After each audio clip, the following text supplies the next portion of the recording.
ماشین پاکستانی، محمد علی صدپارا.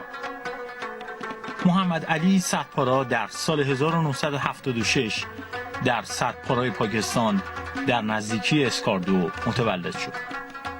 وی کوهنوردی خود را با باربری در کوههای پاکستان آغاز کرد.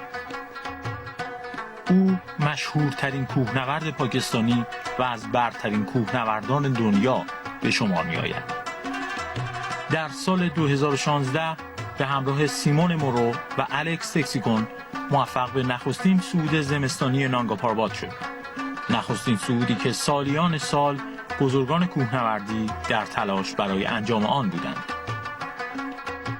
صدپارا در تابستان 2018 با صعود کیدو نخستین پاکستانی فاتح 5 قله این کشور شد.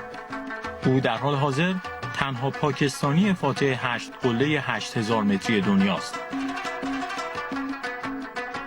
از دیگر سوابق کوهنوردی وی میتوان به صعودهای گاشربروم 1 و 2، کیدو، نانگا پاربات 4 بار، لوتسه، ماکالو، ماناسلو، ورودپیک 2 بار، مستاق آتا، اسپانتیک و مونبلان اشاره کرد.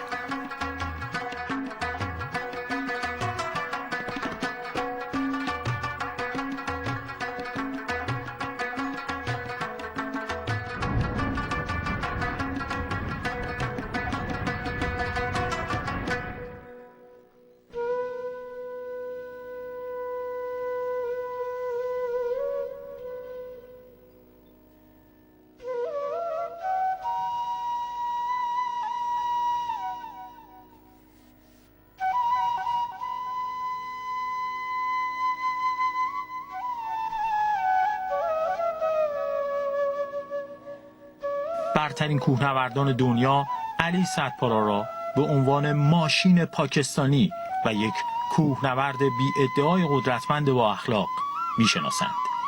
کوهنوردی از دیار مردمان سخت کوش پاکستان.